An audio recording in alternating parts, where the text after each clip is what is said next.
E aí, turma? Prosseguindo o conteúdo de magnetismo, hoje iniciaremos o capítulo 14, relacionado a forças magnéticas.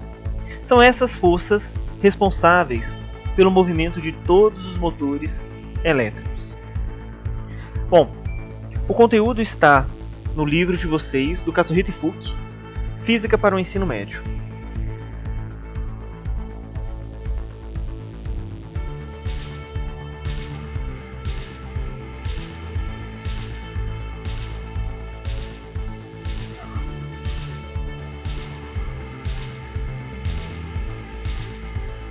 Vamos começar.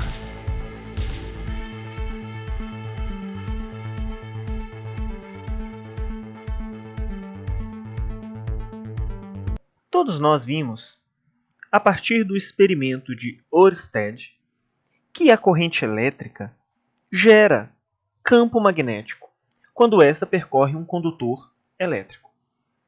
Mas uma corrente elétrica nada mais é do que cargas elétricas em movimento. São portadores de carga em movimento. Portanto, carga elétrica em movimento dá origem a campo magnético. Agora vamos imaginar que essa partícula carregada, que esse portador de carga, ele se mova no interior de um campo magnético. O campo magnético gerado por essa partícula em movimento irá interagir com o campo magnético da região. E da interação desses campos magnéticos, teremos a formação da força magnética. Então, a força magnética surge da interação de campos magnéticos. Exemplos de movimento de carga, pessoal. Eu posso ter uma partícula carregada e isolada em movimento.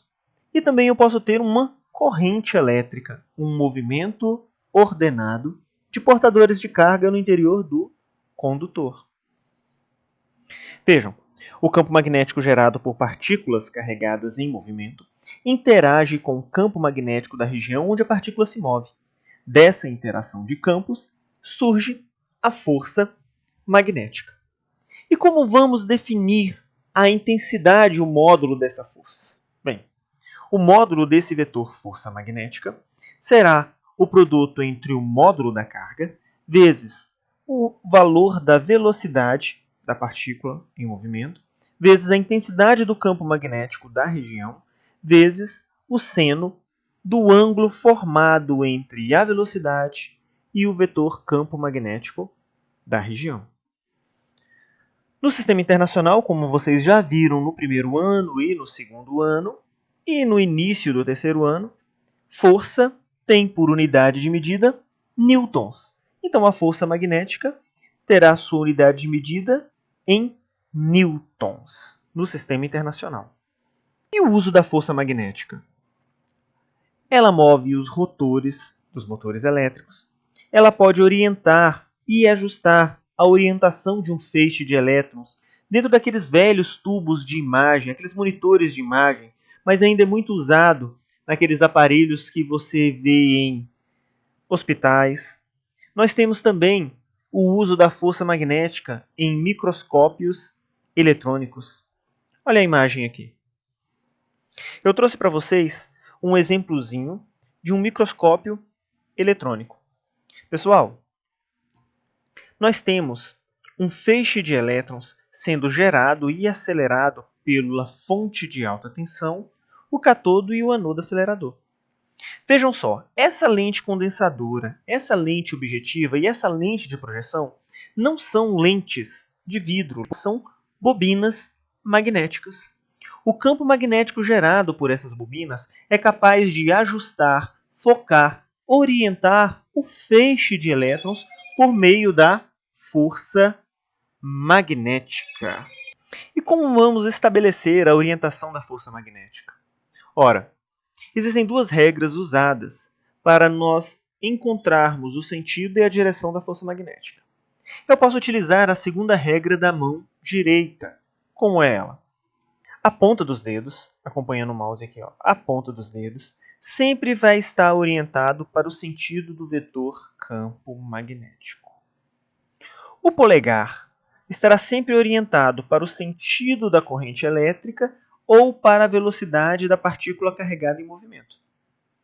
Se a partícula é positiva, tem carga elétrica positiva, a força magnética ela vai ter o sentido determinado pela palma da mão. Essa regra é conhecida como a regra do tapa. Você empurra a mão e o sentido da palma da mão, o sentido do movimento da palma da mão, indica o sentido da força magnética para cargas positivas. Se a carga elétrica é negativa, então a gente trabalha com o sentido inverso ao tapa. Então ela seria para baixo. Uma outra regra trabalhada no livro de vocês é a regra de Fleming. É a regra da mão esquerda. O polegar, ele indica o sentido da força. O dedo indicador sempre vai apontar para o sentido do vetor campo magnético. O dedo médio, ele sempre vai estar orientado para o sentido da corrente elétrica ou o sentido da velocidade da partícula. Vejam que, se a carga elétrica for positiva, o sentido da força magnética que age sobre ela será o sentido do polegar, para cima. Mas se a carga é negativa, nós adotamos a força em sentido oposto ao polegar. Observem aqui. Bom, você pode usar qualquer uma das duas. Vamos falar sobre a força magnética, sobre uma partícula carregada em movimento no interior de um campo magnético uniforme. Então vejamos. Eu tenho que analisar três situações. Essa partícula carregada eletricamente, ela pode descrever uma trajetória retilínea no interior de um campo magnético uniforme. Nesse caso, eu tenho a velocidade da partícula, o vetor velocidade, paralelo ao vetor campo magnético. Observem que o vetor campo magnético está da esquerda para a direita. Em uma situação, eu tenho uma partícula carregada positivamente, se movendo para a esquerda, em outra para a direita. O seno de 0 graus é igual ao seno de 180 graus, que é igual a zero. Dessa forma, se eu analiso a intensidade da força magnética, eu percebo que o módulo será igual a zero. Vejam, quando a trajetória da partícula é retilínea, sendo os vetores velocidade e campo magnético paralelos entre si, a força magnética tem módulo nulo. Nesse caso, não há força acelerando a partícula e ela vai se mover no interior do campo magnético em um movimento retilíneo uniforme. Por que movimento retilíneo uniforme? Ela iniciou em trajetória retilínea e não há nenhuma aceleração produzida pela força magnética alterando a velocidade. Então, o movimento será uniforme. Uma outra situação que podemos analisar é quando a partícula é lançada no interior do campo magnético numa trajetória perpendicular a esse campo magnético. Nesse caso, o ângulo formado entre a velocidade e o campo será 90 graus. Vejam a figura. Eu trouxe duas situações. A da esquerda é uma carga positiva, lançada perpendicularmente ao campo magnético. Notem que, nas duas situações, o vetor campo magnético está entrando no plano. Vejam um x. Agora vejam que as partículas foram lançadas para a esquerda, perpendicularmente às linhas de campo magnético. A única diferença aqui nas figuras é que à esquerda eu tenho aqui, ó, uma carga positiva e à direita eu tenho uma carga negativa. Para entendermos o sentido do vetor força magnética, nós podemos aplicar a regra do tapa, que é a segunda regra da mão direita, ou a regra de Fleming, a regra da mão esquerda. Observem aqui. Eu estou fazendo para a figura da esquerda. Eu apliquei a regra da mão direita. Vejam, o polegar no sentido de V, os dedos apontando para dentro do plano, porque os demais dedos indicam o sentido do vetor campo magnético, e eu faço o movimento da palma da mão. Notem que o movimento da palma da mão está para baixo, então, ó, concorda com a força magnética para baixo. Mas eu também poderia usar aqui a regra de Fleming, a regra da mão esquerda. Vejam, o dedo médio aponta para o sentido da velocidade, o dedo indicador está entrando no plano, conforme o sentido do vetor campo magnético, lembrando que o indicador indica o sentido do vetor campo magnético, e o polegar está apontando para o sentido da força magnética. Olhem lá, Viram? Se nós observarmos, então, a partícula sofre a ação de uma força magnética radial para dentro. Essa força magnética vai atuar como uma força centrípeta, mudando o sentido e direção do vetor velocidade. Se você olhar nos dois lados, eu tracejei a trajetória circular em cada situação. Tentem vocês aí em casa aplicar ou a regra da mão esquerda ou a regra da mão direita. Vamos usar a regra do tapa. Polegar no sentido da velocidade, os dedos entrando na tela do computador, né? Porque o campo magnético está entrando, empurre a sua mão para baixo. Veja que a força magnética está apontando para o centro. A força magnética aqui atua como uma força centrípeta. Portanto, a partícula vai descrever um movimento circular uniforme quando ela for lançada com uma velocidade perpendicular à linha de campo magnético. Sabendo que o movimento é circular uniforme, vamos encontrar o raio da trajetória circular. E como vamos fazer isso? Como eu disse para vocês, a força magnética atua como força centrípeta. Então, o módulo da força magnética é o módulo dessa força centrípeta, radial à trajetória circular. Vamos considerar o ângulo 90 graus. Então, seno de 90 graus é igual a 1. Vejam, a força magnética, que é o módulo de Q vezes VB seno θ, é igual a mv ao quadrado dividido pelo raio. Eu vou simplificar os valores de V. Então, nós temos Q vezes B vezes 1 igual a mv sobre o raio. Isolando o raio, nós temos que o raio da trajetória circular será a massa da partícula vezes a velocidade dividido pelo módulo da carga vezes o campo magnético. Sabemos também que no sistema internacional a unidade de medida usada para a distância é metros. Então, para o raio aqui, a unidade de medida será metros. Sabemos ainda que a velocidade ela pode ser determinada como 2πr dividido pelo período. Essa equação a gente utiliza no movimento circular uniforme, onde o período é o tempo necessário para a partícula completar uma volta. Vamos substituir essa velocidade na equação anterior do raio. Temos, então, a simplificação dos raios em ambos os lados e vamos isolar o valor de t, o período. Portanto, o período, ou seja, o tempo necessário para a partícula completar uma volta em torno da trajetória circular é determinado por 2π vezes m dividido por q vezes b. No sistema internacional, a unidade de medida para o período é o segundo. E a terceira situaçãozinha. E se a trajetória da partícula fosse oblíqua, ou seja, se a velocidade dela formasse um ângulo diferente de 90 graus, por exemplo, 30, 60 ou 45 graus em relação ao campo magnético? Bem, pessoal, a trajetória da partícula seria helicoidal. Observe. Lançando a partícula com um ângulo diferente de 90 graus em relação ao campo, por exemplo, 45 graus, chutando aqui, eu faria a decomposição do vetor velocidade.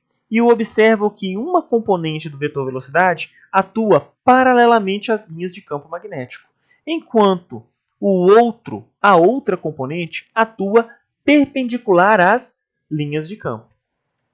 Por consequência, eu teria um movimento retilíneo uniforme na horizontal e eu teria um movimento circular uniforme em relação à componente vertical da velocidade.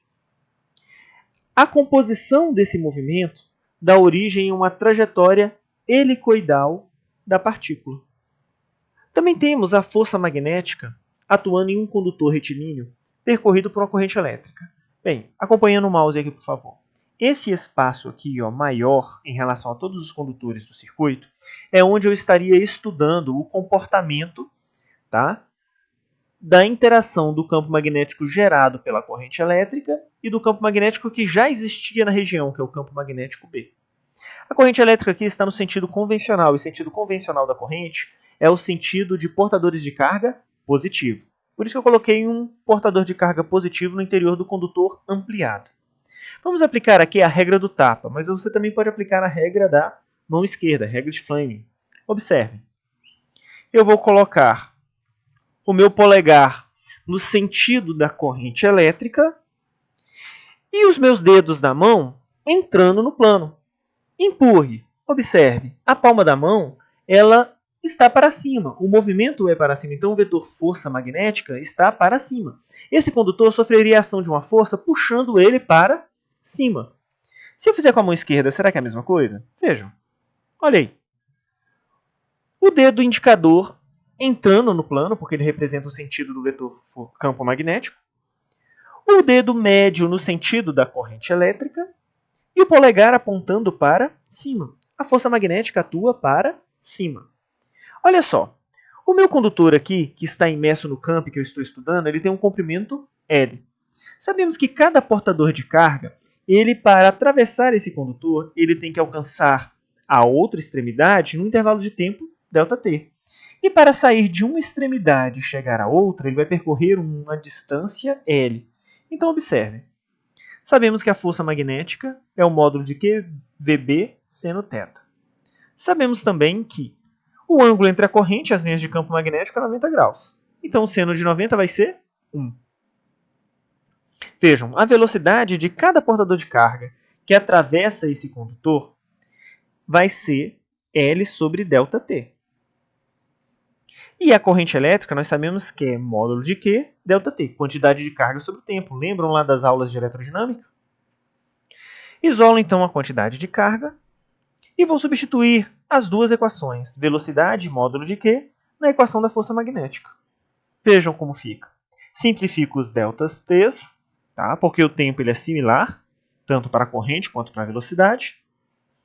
Então, eu sei que a força magnética pode ser definida como β seno θ.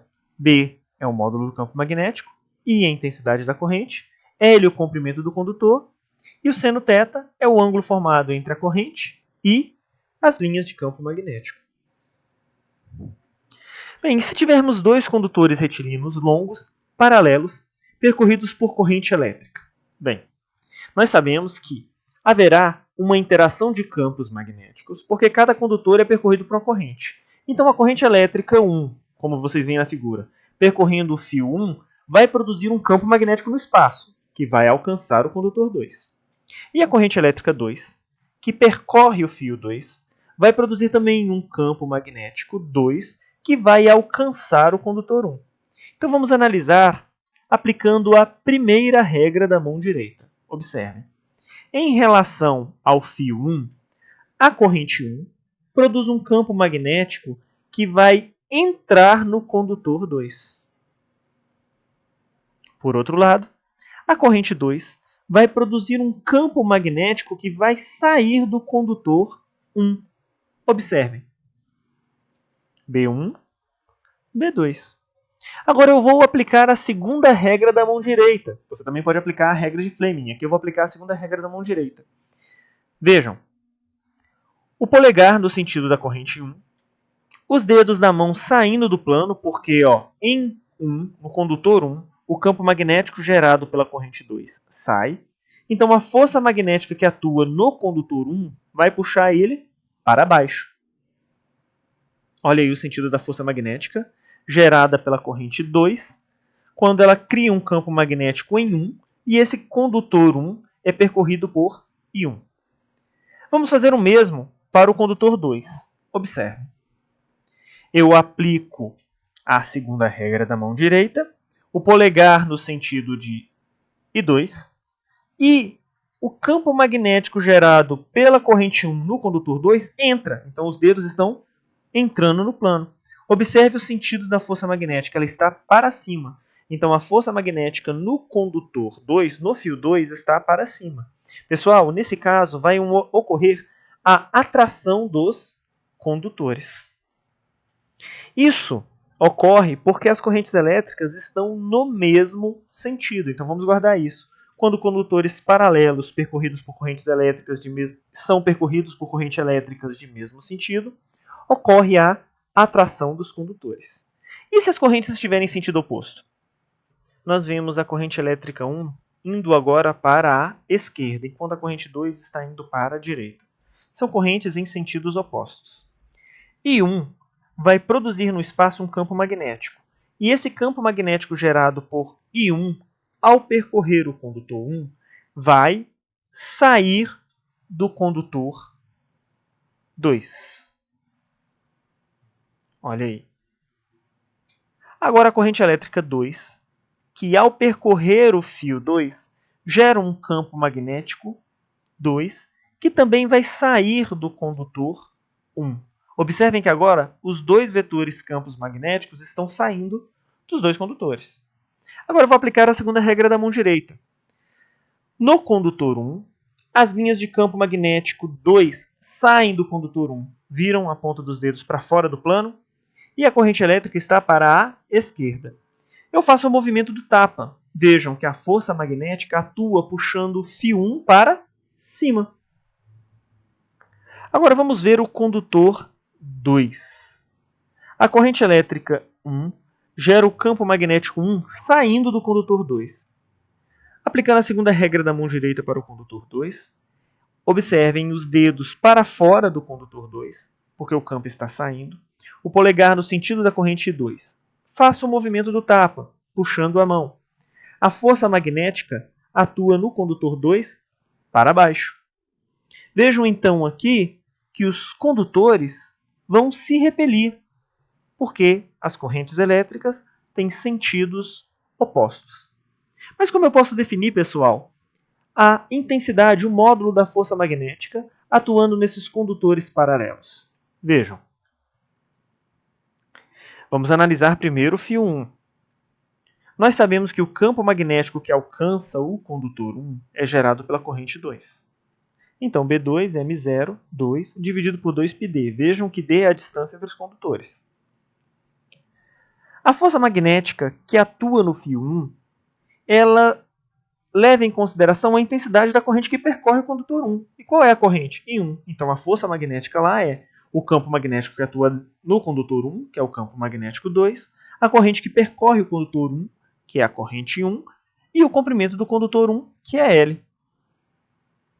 Substituindo o campo 2 na equação, eu tenho μ0 e 2 sobre 2πd vezes I1L. Reorganizando, a força magnética que atua no condutor 1 é μ0L dividido por 2πd e 1 vezes I2. Vamos analisar o fio 2. O campo magnético que atua em 2 é o campo magnético gerado pela corrente 1. Então, B1 é μ0 I1 sobre 2πd. A distância é a mesma, não muda. O que mudou só foi a corrente elétrica, que agora é a corrente 1. E a força magnética que atua no fio 2, ela leva em consideração a corrente que percorre o fio 2. Qual é a corrente? I2. E qual é o campo que alcança o fio 2? O B1. B1 I2 vezes L. Substituo o campo no lugar de B1, μ0I sobre 2πd vezes I1 e 2 vezes L. Reorganizando, μ0L sobre 2πd igual a I1 vezes I2. Vejam que não importa se você está analisando o condutor 1 ou o condutor 2, o módulo da força magnética entre os condutores será igual, será o mesmo. Bom, pessoal, finalizamos então essa primeira parte teórica. Na sexta-feira faremos algumas questões relacionadas ao tema. Conto com o estudo de vocês para o aprendizado. Muito obrigado e até a próxima!